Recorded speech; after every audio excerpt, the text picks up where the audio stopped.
Добар ден на сите почитувани следачи што ме следите на YouTube каналот Кира Трагов. Еве сме денес како што можете да видите во Мелник, Пиринска Македонија на Семакедонскиот собир по повод убиството на Јане Сандански, годишнината од убиството на Јане Сандански, 26 април 2026 година. Која година е поред? Овој настан ќе ни каже господин Стојко Стојков, кој што е дел од организаторите на овој настан. Добар ден, поздрав на сите ваши гледачи, нека ви се множат. Ова е навистина традиционален Семакедонски собор, кој што почнавме да го организираме веднаш кога падна комунизмот. Пред тоа беше невозможно по очигледни причини. И уште од почетокот започна големи мислици. До 92 година имаше користеа специјални сили за да ги претпат луѓето. Со мој што гледа како луѓето паѓаат на земјата со скршени глави. И освободилите продолжија притисоците во текот на 90-тите и почетокот на 2000 година. Имаше блокади, имаше запирања, апсења, снимање на лични карти. Целата беше да ги натера луѓето да не доаѓаат. Ама не успеа и со влегувањето во Европската унија веќе мораа да попуштат и да дозволат да се собираат сите македонци овде.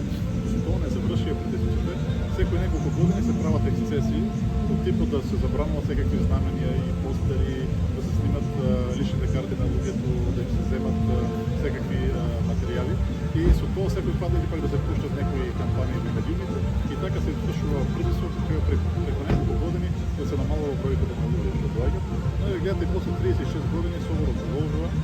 Тоа е главниот празник на македонците во Бугарија. Не дека празнуваме убиството на Сандански, ние водиме таа стара традиција, тој е женаден, но со тој паднал до борба за слобода за Македонија и ја знаеме песната кога Павел загинал, немој да ме жалите, вие на гроб да ми дојдете, орова за играта. Така што таа традиција македонска ние нашите борци ги славиме. Јане се бореше за тоа за кој што се бореле сите македонци. Тој сакал да помагал на обичниот народ, знаел што е македонски народ, дека тоа не се помери грци и срби, се борели за македонски јазик.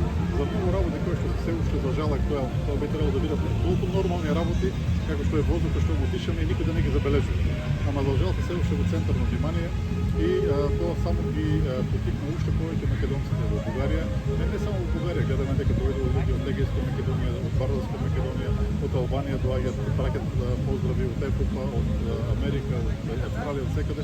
Така што е навистина еден македонски празник, празник на македонското единство и нешто кое што ќе продолжи понатаму, за да видат сите дека македонски име нема да загине ниту го македонски. Така, спомнавте дека дојдол македонци од сите страни, затоа ја го нареков овој настан се македонски. Јас самиот веќе се поздрави со неколку македонци од Костурско, од Серско, со македонци од Вардарска Македонија се разбира и многу луѓе тука од организациите македонски дојде од Гоце Делчев, од Струмјани, од Сандански. Ајде малку повеќе јас би сакал да прашам околу ликот и делото на Јане Сандански. Знаеме дека од една страна бугарите не го сакаат толку многу Јане Сандански, а без друго тие му наваѓаат мање неговиот изглед. Велат како тој, демек, Јане Сандански, тој грд човек, го наредил убиството на убавецот Сарафов. Како тоа бугарите од една страна му наваѓаат дури мани како Јане Сандански изгледал, од друга страна македонците го сметат за свој херој, а пак на ваквите настани бугарите сепак ги го покриваат гробот на Јане Сандански со бугарски знамења. Дали е тоа од чиста завист или од како го коментирате? Видите, тоа е за жал бугарски национализам се има извитоперено на начин што негира и присвојува се македонски. Тие не може да поднесат мислата дека има нешто македонско, но било што да е. Што и ние да речеме дека е македонско, едно исушено дрво во поле, ако речеме дека е македонско и ќе се бираме крај него, тие ќе дотрчат да тврдат дека тоа дрво го посадил Хан Аспарух, дека тоа е нивно и не смееме ние да крадеме нивна историја. Тоа е менталитетот кој што е многу жалосен менталитет. Тие го мразат Јане Сандански. И имат многу причини да го мразат, затоа што Јане се борел во целиот свој живот Македонија да не се присоедини кон Бугарија. Тој се борел за тоа Македонија да е на македонците, се борел за македонски јазик да се наметне, да се смени во училиштата. За многу работи се борел Јане Сандански и всушност затоа го убиле на крајот. Не му верувале воопшто, тој бил премногу независен дури откако ја окупирале оваа територија. Дали ја зеле, то после станала веќе официјално бугарска територија, но дури после тоа сепак не биле сигурни во народот кој што е македонски, не биле сигурни реформи во Јане Сандански, кој што бил водоч на голем дел од народот со големо влијание, затоа и губиле, но сепак не сакат ние да го имаме како херои. Затоа Една страна сами не го сакат, ама не го дават. Да би можеле би го уништиле споменот за него, ама бидејќи ние го славиме и тие морат да се обидуваат да го држат. Уште во 92 година, кога вида 91 дури, кога видува дека ние се собираме и тоа беше маса народ, сега едно по-слабо, тоа беше меѓу 5-10 луѓе На што се должи тоа? На притисоци.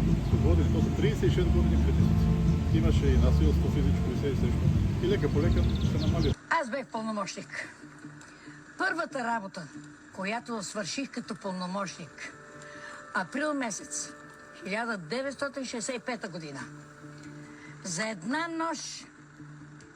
една нощ съм направила документите на 360 жители на Борвичине. От македонци и написахме българи. Едно момче не се написа. Мали, страх ме да говоря. Едно момче не се написа българин. Прибие го си, тъй додека не му смениха паспорта. Но се намали населението, си кажеме, че Така, апсолутно. голем дел е во странство. И тоа е вистина исто. И сега тоа што се случи, тие видоа какви маси македонци доаѓаат и колку го сакат Јане Сандански. Па втората година бугарскиот парламент организира заедничко славење на Јане Сандански и Тодор Александров. Иако тие двајцата воопшто не се на иста линија, нели? И дори го донесува бугарскиот парламент да го слави. Да мисли, бугарскиот парламент го славеше Јане Сандански. Само и само да ни го земат. Видоа не видоа, се откажа, не може да ни го земат, не сакат да го слават секоја година, премногу. Ние сме поупорни од нив и по пуштија се обидува секој пат да прават провокации. Едно од тие мизерни работи што ги прават сега е што носат и поставуваат бугарски знамења како да да кажуваат дека ние сме непријатели на државата и сигурно ќе направиме нешто на тие знамења. Тоа е чиста провокација. Тоа е провокација. Тој ќе некој ти мафтак со крпа пред лице и да кажува ти си лош, сега ќе видиш што ќе направиш. Ама мислам дека тие се целосно не успева затоа што никој ниту чепнал знамето, ниту нешто лошо направил против бугарските знамења. Дури има една од организациите носи 3 знамења заедно, македонско, европско и бугарско, така што ние не се против бугарско знамење, ни пречи, освен начинот на кој што го користат, нели? Доколку навистина они го сакат да го слават Јане Сандански, јас еве од моја покана би му упатил дури покана на реден пат да се фат со нас на орот. Тоа они сакат само да гледаат од страна. Тие сакат ако може и орот да го нема, а не да се фатат на орот. Дали сакаме сега како, може би вие како историчар сте по професија, ако не се лажам, да ги прокоментираме еве два цитати кои што они ги оставија на едната кај гробот, другата тука.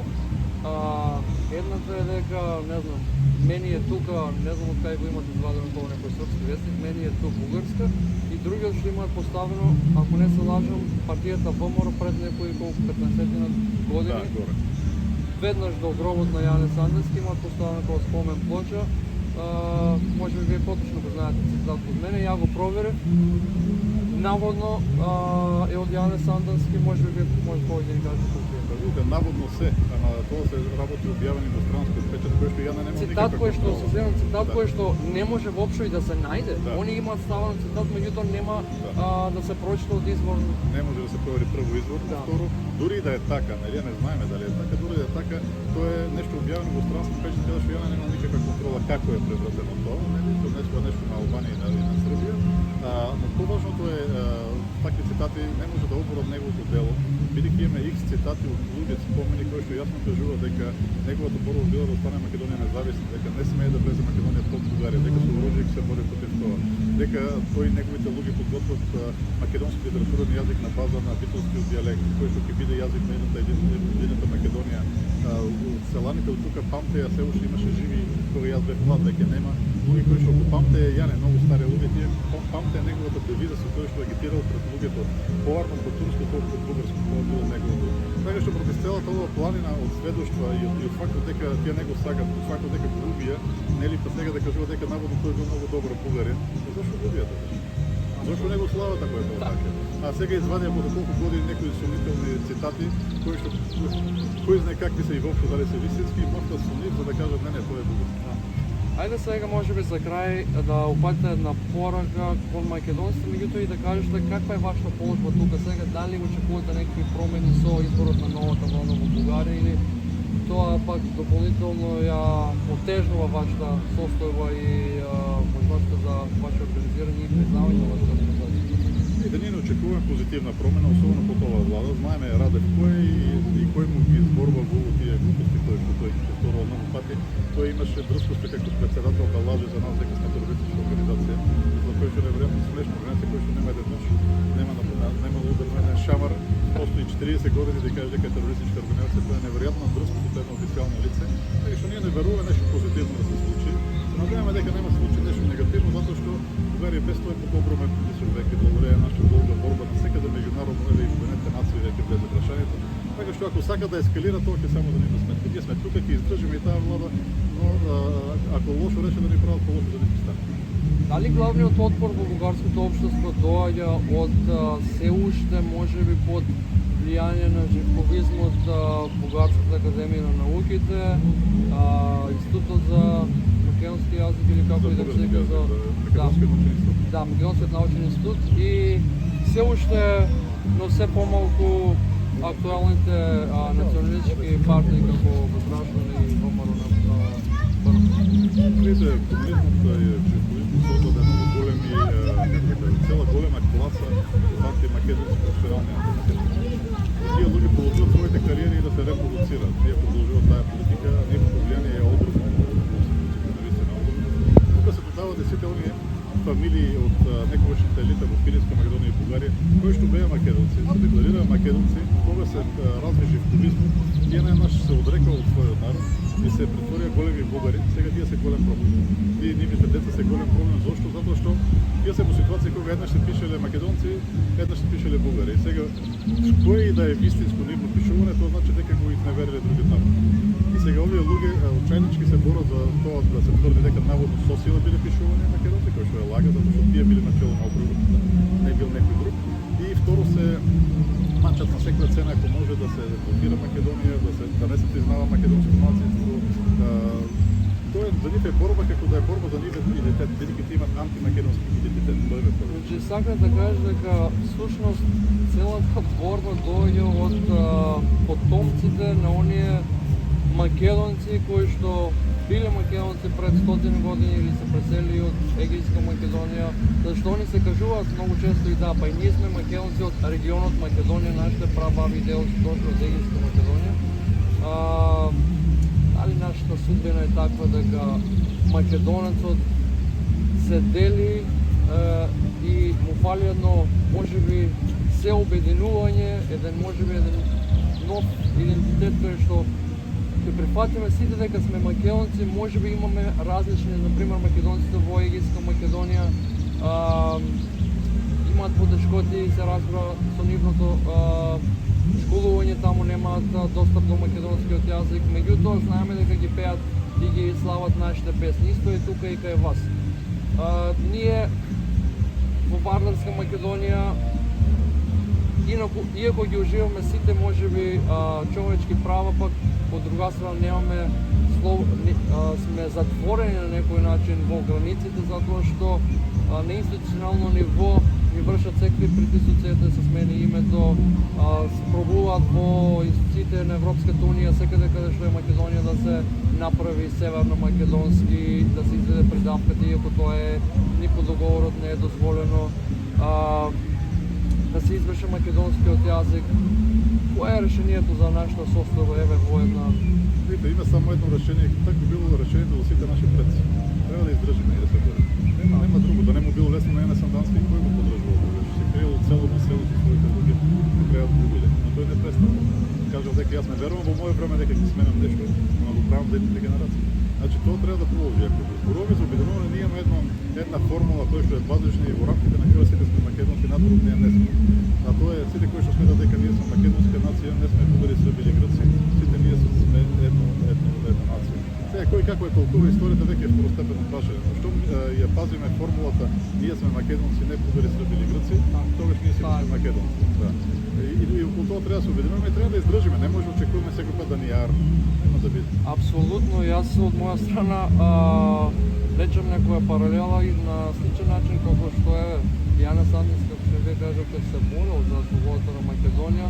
До ден денес нашата борба сега иако не е со пушка, останува пред се со перото и на интернет. Да. Гледаме дека многу сајтови кои што пишуваат на македонски јазик, а се администрирани од Бугарија, се намножува како печорки после дожд. Хибридна војна ли? Се води хибридна војна, како што кажете, обстојувањето против таа борба е тој наш завет пред 100 години сега. Еве еден завршен бор. И тоа е нешто кое што треба да го очекуваме сега. Сега тоа е еден нов опит за окупација, духовна окупација. И како што бугарската окупација 41 доведе до големото востание кое што ги избрака на крајот надвор, и тоа востание да дојде од народот, така и сега. Не треба да се очекува институциите. Време е за македонска револуција. Секој македонец да се крене и да го заштити својот идентитет, да заштити својот народ и да ја отфрли ова целата пропаганда. Сите заедно ќе успееме. Му благодарам на господин Стојко Стојков на ова кратко интервју. Ви посакувам славање уште многу години на овој собор и повикувам македонците од целиот свет кои се во овој дел на светот секоја година од 22 април или во зависност од викенд или така, да може да дојдат да го посетат овој прекрасен дел на Македонија, Пиринскиот крај, така што ве поздравувам сите, поздрав од Мелник, Пиринска Македонија.